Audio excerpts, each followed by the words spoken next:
As I've started getting back into electronic music production recently, probably in the last 6 months or so, I've actually made quite a few purchases. And I've got Reason 9.5. I also bought Ableton Live Intro recently, and I had a lifetime membership or lifetime license for FL Studio. So I have quite a few DAWs, and I've been trying to update my collection of sound devices, virtual sound synths and devices as well, because the last time I really got into this seriously was the early 2000s, and I bought some things over the years up to the present time, but I was an early adopter of the VST sounds. But I wanted to get back into it, and this company has been the most intriguing of all to me. It's a company called Uhe out of Germany, and they seem to make a lot of excellent products in terms of virtual synths and especially virtual analog synths.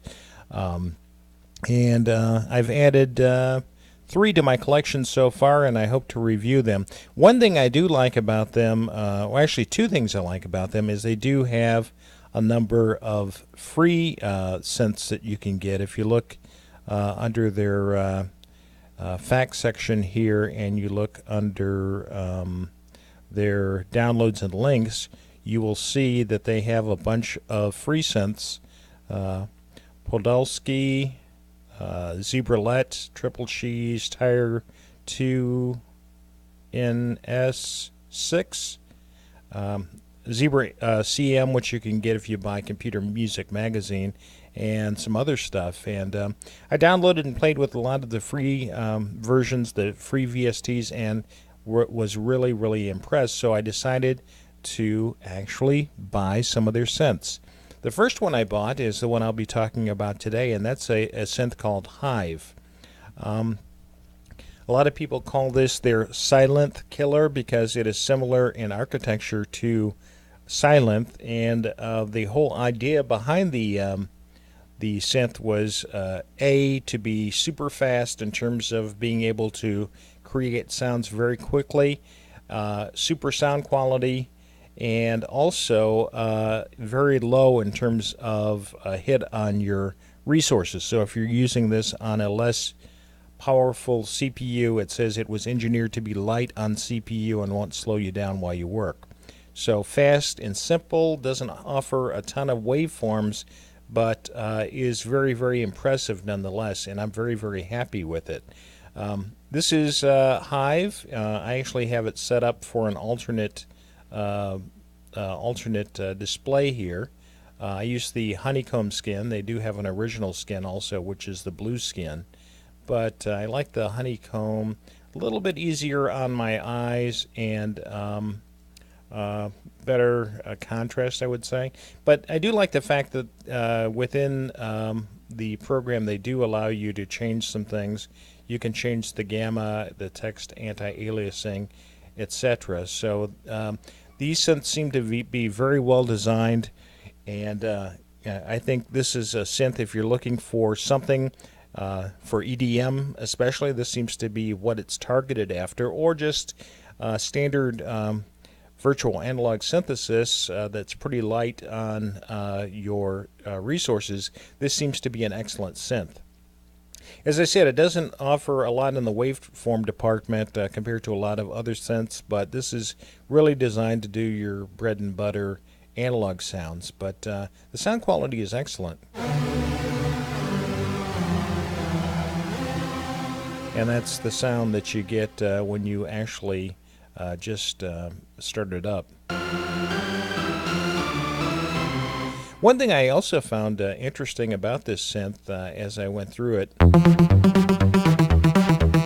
is it has 3 different engines. It has a normal engine, a dirty engine, which adds a little bit of dirt, and a clean engine, which gives you more clean, sparkly sounds. So you can actually, when you're doing your sound design, use any of the 3 engines and compare them to see which one you like. The other thing that I do like about this synth quite a bit is it does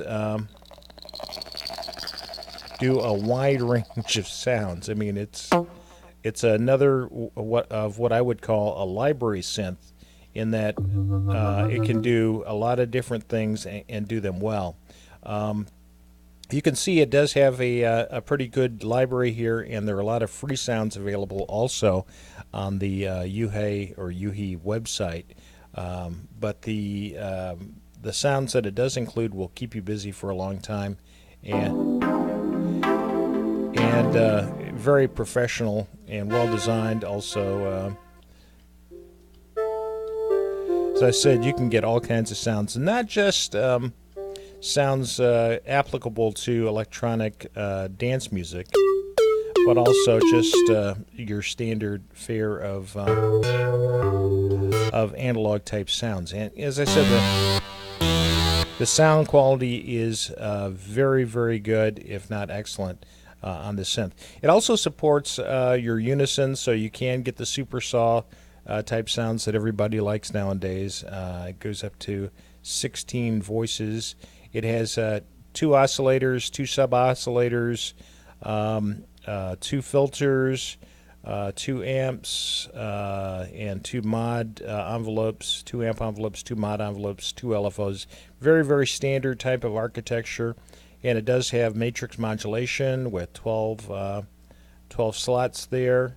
So I think if you are in the market for a virtual analog synth, and one that's light on resources, this is one that you really need to take a look at. I heard that they're also doing a redesign of the UI. There's some controversy on whether or not the hexagon in the middle. Oh yeah, let's talk about the hexagon in the middle. I forgot to do that. It does have an arpeggiator and sequencer, which is cool, and a built-in effects which are cool, that you can actually move around like you can with a lot of other synths. You can change the order in which the effects are set up. And it does have your standard effects: distortion, chorus, reverb, delay, equalizer, compressor, and phaser. And the arpeggiator is very, very cool, and as I said, also offers a sequencer, which you can actually play into. And so it is a very deep instrument, but very easy to understand. Another thing I do like about it is there are presets for things like oscillators that you can set up separately from the patches. Also filter settings, LFO settings, amp settings, mod settings, etc. And you can also set it up to actually stack your filters. So filter 1 can also feed filter 2. So those would be in parallel. So you could do a lot of different processing on here, and it does have a lot of capabilities and versatility. So that's a kind of a short review of the synth. As I said, you can probably go on for hours talking about Hive, but it's one I think you should take a look at. And if you like this video, hit the like button, hit the subscribe button if you'd like to see more videos like this, and look forward to doing more of these in the future.